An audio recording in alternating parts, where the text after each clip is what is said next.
Ever feel like you're drowning in a sea of marketing tools trying to keep your business running smoothly? What if you could simplify it all with one platform? That's where Go High Level comes in, your all-in-one sales and marketing solution built for small businesses like you. In fact, Go High Level has over 1 million users just like you. With Go High Level, you can capture leads, automate your prospect and client journeys, quickly and efficiently build stunning websites, sales pages, and sales funnels. Imagine managing your CRM, email, SMS, and funnels without duct taping a dozen tools together. Plus, their unlimited plan lets you add as many contacts and users as you need, no hidden fees. We've been using Go High Level for over a year now and absolutely love it. In fact, Profit First Nation is also powered by Go High Level. Ready to level up? Start your Profit First Nation extended 30-day free trial today at www.gohighlevel.com/Profit First Nation. That's www.gohighlevel.com/Profit First Nation. Streamline your workflow, impress your clients, and grow smarter, not harder.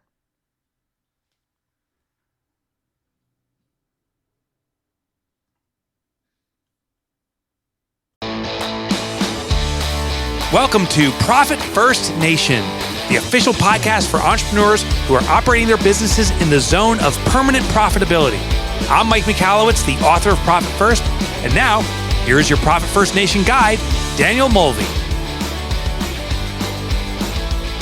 Welcome back to Profit First Nation, my entrepreneurial friends. Today we are going to walk through the 8 steps on how to productize your service and turn it into a new revenue stream. So if you have a service-based business, we're going to take something in your business and make a product out of it. And if you already have a product-based business, this is actually going to be a cool process to go through to maybe create another new product in your business. So I'm excited to dive into this. I do want to say that a lot of my examples are like my real life examples. I'm a fellow entrepreneur. I have multiple businesses that do over $50 million a year in real revenue. So, when I'm walking you through these things, these are the things that I have done in my businesses to make the magic happen and be a super profitable business while also continuing to grow those businesses and scale them with, of course, 5-star employees. And then we bring in other examples from, people on the podcast. So our last episode was with Renee Moore, and actually Renee went through this process with us and productized her business. So I'll be throwing in some examples there. Remember, Renee from the last episode is the owner of Canine Craze. It was a service-based business, still a service-based business in Iowa, where she provided dog training services. And she productized her business by converting her dog training in-person service-based business into a product, Dog Perfect, and Puppy Perfect, which you can buy online as a product to teach you from home how to make your naughty dog perfect. So kind of cool how we are now taking this to the next level with this episode. So let's dive in. First thing I'm going to do is just kind of give you the 8 steps here, and then we'll dive into each step. So step number 1 is to niche down. Step number 2 is to find your TVR. Now, I really, me, don't like acronyms so much, but TVR is kind of a mouthful, but it's important to say it this way. So it's your teachable, valuable, and repeatable aspects of your business. So teachable, valuable, and repeatable. So we will default to TVR for this episode, but I'll try to repeat it. Doesn't quite roll off the tongue, but that's what it is. Step number 3 is defining your 1/4 inch hole. And step 4 is branding it. Step number 5 is listing the ingredients. Step number 6 is getting preemptive about getting preemptive about objections. And number 7 is to price it. Remember, there's only 2 ways to increase profitability: increase margin and decrease expenses. So we want to price it with a good, healthy margin. And step number 8 is to manufacture scarcity, which is that urgency to buy, right? Okay, so diving in and going a little bit deeper on step number 1. So step number 1 in how to productize your service to turn it into a new stream of revenue is to niche down. And so what we mean by niching down is, peeling back the layers. When we try, and this is, I don't know, this is probably the hardest part until you experience it and you believe it.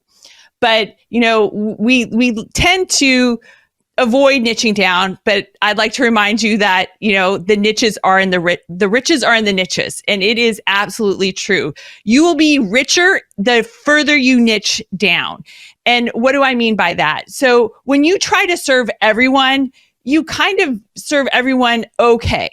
But when you really niche down, and I'm talking about niching down to super almost microscopic levels, then you really become the subject matter expert because no one around you is doing what you're doing to serve this really small audience. And let's be honest. I mean, to have a profitable business and such, I mean, you and at a healthy price point, you don't need 100,000 customers. Let's start with thinking about, like, how can I serve 50 people? How could I serve 100 people? How could I serve 1,000 people? How could I serve 5,000 people, 10,000 people? Again, we're not talking about McDonald's and serving billions of people here. So really, to niche down, there's some things that you can think about, and so that you are really focused on the audience that you serve and creating a product that is specific to talking to the biggest problem that your specific audience faces. So when you talk about niching down, there are 5 areas that you should evaluate and kind of like nail down who you're going to serve.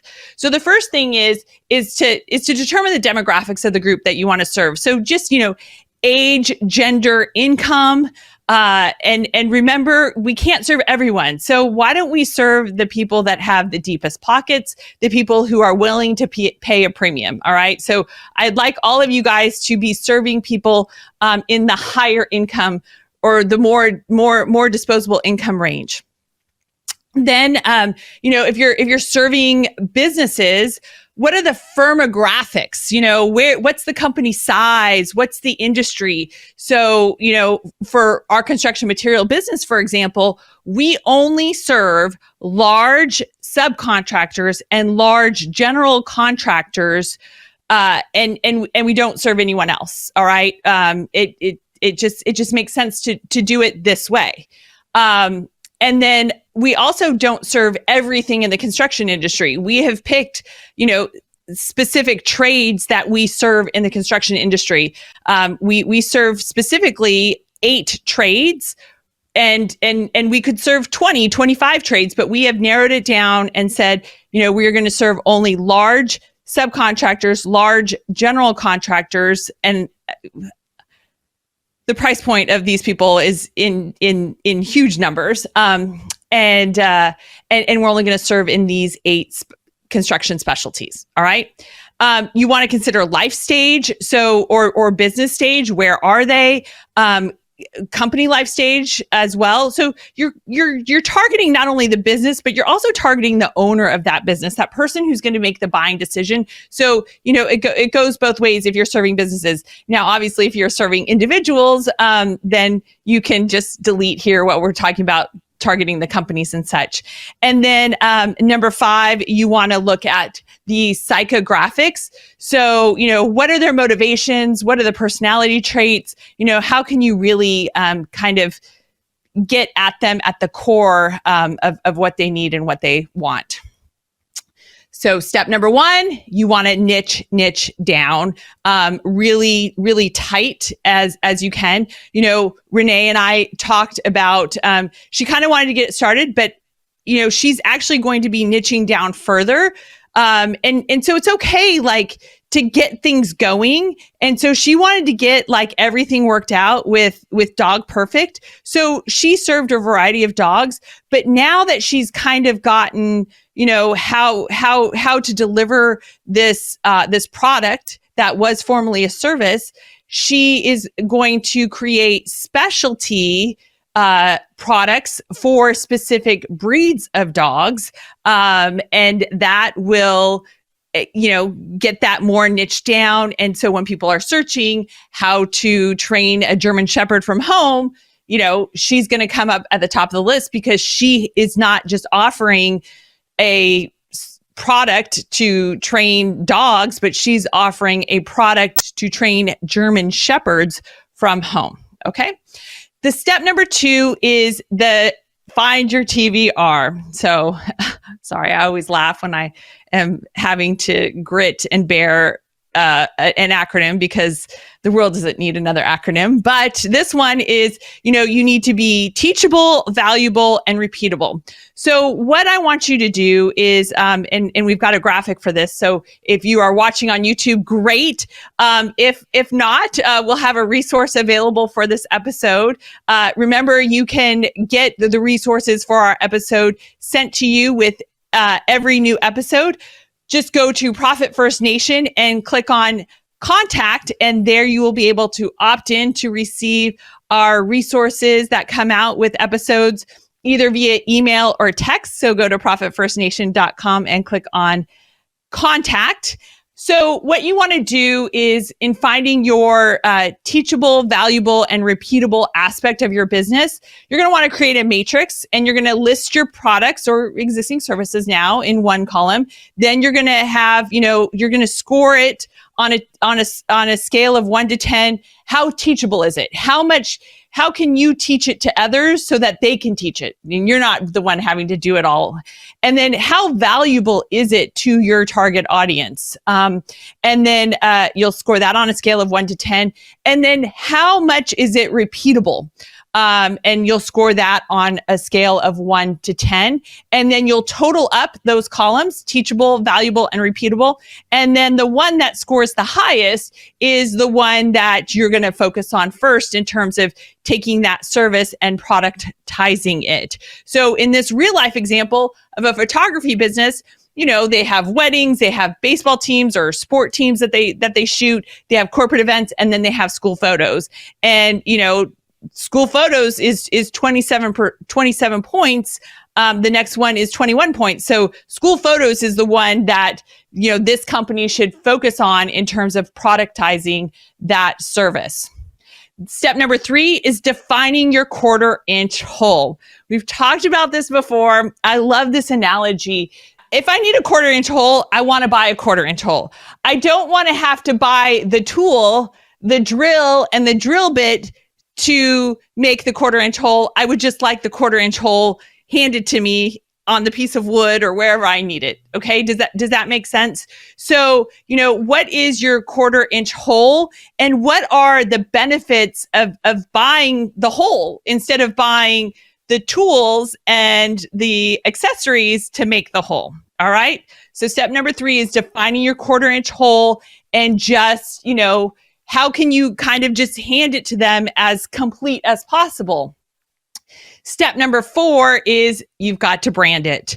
So branding is really important. You want to be as literal to a certain degree as possible. You know, it's fun to get fancy and such, but I mean, let's think about it. Things that are just tell you like it is what it is, like an emergency taco kit. Well, I got a good sense of that. But if I called that Felipe Special, I don't know if I would know what Felipe Special in a box is, right? So emergency taco kit works better because it's very literal. Here's an example of what not to do. I mean, you know, it's crazy. I think we've all seen these pharmaceutical ads on TV, and they have these like crazy, exotic, made up names that make them sound like the miracle that they are. But what's so funny is they're, advertising it and blah, blah, blah, blah, and then I'm like, what is it even for? I don't even know what Illumina is or Paraxalala. It's just, I still don't know what it's for. I just see happy people dancing, right? That's a pharmaceutical commercial. So don't do what the pharmaceutical companies do. Don't call it something that you just don't understand. It's too exotic to understand what it actually means. Try to be as literal as possible in terms of what you name your product, because right there, if when they hear your product and it solves their problem, they're going to be ready to buy it with cash in hand. Step number 5 is to list your ingredients. So if you are selling an emergency taco kit, what is in that emergency taco kit? You want to list your ingredients there. So when we sell, for example, with the All-In company, we have a hiring system overhaul, and boy, do you get a lot with that. And it is a complete package, but we list out the 25 plus tangible assets that you get with the All-In hiring system overhaul. We list, what you get in terms of assessments, skills testing, the platform that it's on, et cetera. So, you want to go into great detail about exactly and literally what your customer is getting with your product. Step number 6. Oh, this is a good one. And this one is very, very helpful. And this really kind of, I'm going to be honest, I was struggling a little bit to sell this hiring system overhaul. And step number 6 is to pre-empt objections. All right. So let's decide, let's think about, okay, well, what are the objections going to be? And let's just address them on the front end. So, if you go to our sales page, for example, theallincompany.com, right at the top of the page, we're addressing what people's pain is with hiring. I mean, when I've ever talked to an entrepreneur who has not gone through the hiring system overhaul, when they think about, or you ask them about hiring new employees, you always get this, and this pain and this, I don't want to do it. And, I'd like to bury my head in the sand. And, they I think for a lot of business owners, this could be one of the most painful things in their business is when it comes to hiring new employees, partially because they just feel lost about it. They're not sure what they're doing. And, when you don't have confidence about something, you kind of try to avoid it because you're not so optimistic about the results and such. So, we change that right at the beginning and, we say, hey, the hiring system overhaul makes hiring fun, not stressful. We're turning the negativity into a positive. So, you get the hiring system overhaul and it's going to transform you feeling stressed and not having enough time and being overloaded and not being ready to hire new employees to making this fun, making it strategic, making it stress-free and, almost kind of like done for you in a little bit of a semi-automated process. So number 6, preempt objections.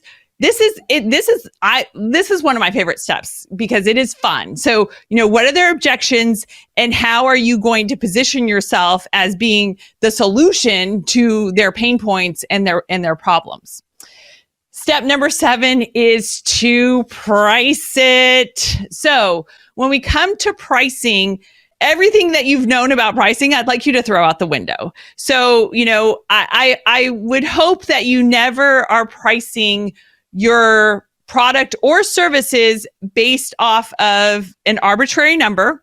So a lot of times I find entrepreneurs that have just picked a number out of the sky and say, $500 sounds like a good price to charge. But the dirty little secret is when you factor in all of the costs that goes into selling a product or service for $500, including the marketing people, you're actually selling something for $500 that may cost you $600 to sell. So you're losing money. And I've seen this several times. But even still, if you're picking the arbitrary number, if we're going to sell it for $500 and the cost of goods is $50 is not enough margin, really on a $500 sale. So you want to be really strategic about pricing it. And, a lot of factors come into play, but I'm going to give credit to Mark Coudray, who's been on the episode, he's been on Profit First Nation a few times as a guest, but I love his analogy when it comes to pricing. So, and I probably have said this, but I'm going to repeat this. So, when you think about pricing, think about FedEx, right? So FedEx will get a package from point A to point B for you, right? But they don't have just one price. They have like 5 different prices. So if I want to get that package from point A to point B, I can pay a super premium price and get it there by 8 a.m. next day. Or I can pay the next premium price and get it there by 10 a.m. Or I can pay the third tier pricing and get it there by the next day in the afternoon sometime. The fourth tier pricing is 2 or 3 days it gets there. And the fifth tier pricing is the slow boat to China. Just kidding. It's FedEx ground, right? And it'll take a week or more to get there. So, when you come to pricing, think about how valuable your pricing is in terms of, the speed at which they get the results or the speed at which you deliver the product. And, price your items so that it is attractive. We've talked about Goldilocks pricing too.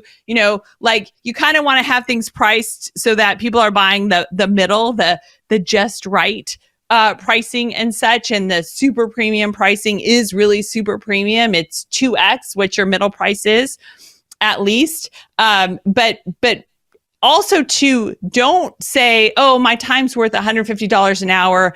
It's going to take me 4 hours to do this, so I'm going to charge $600. No, you never want to price things as a function of time and rate. You want to price things as a function of the value. So here's a real life example that happened the other day in terms of pricing and maybe not what to do. So our water heater went out and we needed to replace it. And what's interesting is I got, and I Googled it, to be honest, like, okay, well, how much does it cost to replace a 75-gallon water heater, just labor only? And so I Googled it. So I had a range. It said between $400 and $1,000 for labor for that. And I like to use Yelp to just be efficient. And I make these requests, when the water heater goes out at 9:30 at night and you walk into your garage and there's water on the floor, but let's just move beyond that. But it was interesting. I got prices from $400 to $2,300. Now, it takes a plumber less than 45 minutes to replace a 75-gallon water heater. We had already drained it, so that saved some time too. So, no plumber is charging, and it takes, 2 guys to do it. So no plumber is really valuing their time at, let's just say, the $1,000 price, $500 an hour for 2 guys. There's lots of things that go into it and such. Because if they were valuing the price, then they would be, it would be $300.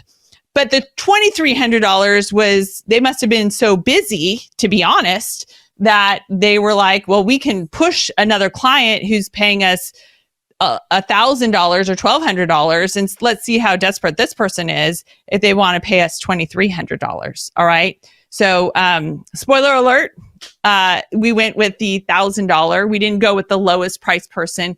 It became a function of when they could do it and ratings and things like that. And we decided to go with a little bit on the higher side, not the cheapest side, but we decided to go with the $1,000. But I didn't go with the $2,300 one. But, again, kudos to that guy. I'm sure he sometimes gets $2,300 and I'm sure he has variable pricing too. I was calling the night before. I said I could get the hot water heater the next morning at 6 a.m. when Home Depot opened and have it there ready for him and such. So anyways, that's how that went in pricing. All right, now we're at the last step. Oh my goodness, this has been so much fun, hasn't it? Step number 8 is manufacture scarcity. So you want to put a deadline basically on the customer making that purchase decision. So, sales just kind of do this on a general basis, like grocery stores. I don't know in other markets, but in our market, the grocery store sale starts on Wednesday with the circular and such, and then it ends on Tuesday. But what's interesting is some of the grocery stores here have like Friday deals and such that are only Friday. So they're incenting you to go probably on one of their slowest days, Friday. Who goes to the grocery store on Friday? Most people are going out to eat, this, that, the other, or they're going to push it to the weekend. But they've created some scarcity that, hey, this is only available for $5 on Friday, and normally it's, $8 any other day of the week. So putting a specific deadline to when they get it, or only offering a limited number of things, and saying, hey, we only have 100 at this price. We only have 20 at this price. Hey, the price is going to go up once we have 100 founding members. So you want to manufacture scarcity, and then you got to kind of follow through. So if you say, hey, once we sell out at 50, the price is going to go up, you got to raise the price, and to be honest, some people will kick themselves because they didn't buy it for $50 and you raise the price to $75, and now, you said, okay, well, the next 100 we sell is at $75, but then we're going to raise the price again. And then when you've raised the price now to $150, boy, that person's like, oh my gosh, I could have gotten this for half off. I'm going to buy. I believe them. They keep raising the price and such.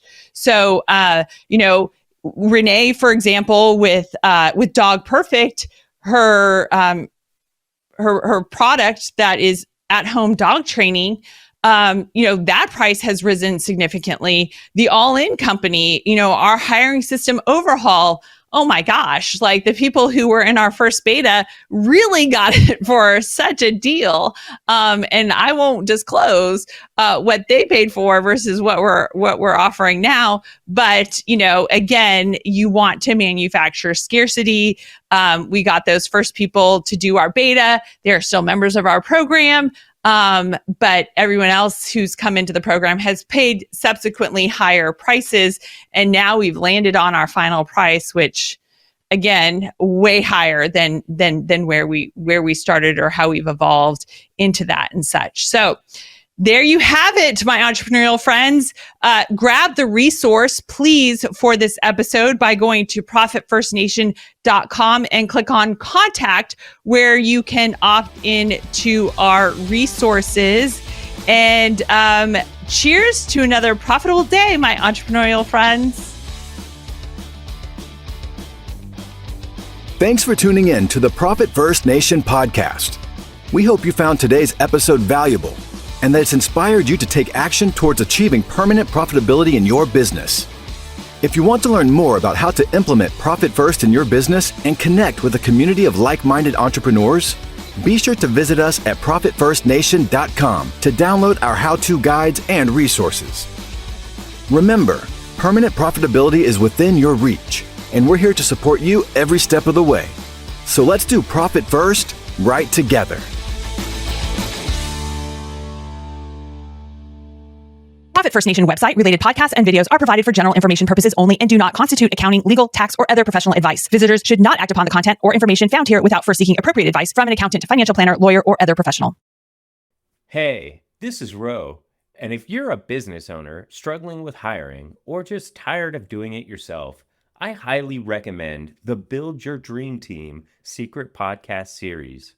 There are 7 episodes packed with real stories from founders who've cracked the code on hiring, built high-performing teams, and finally got out of the day-to-day grind. My favorite part? It's not fluff. It's systems, strategy, and results. Text DREAM to 55444. That's DREAM to 55444 to check it out. You'll thank me later.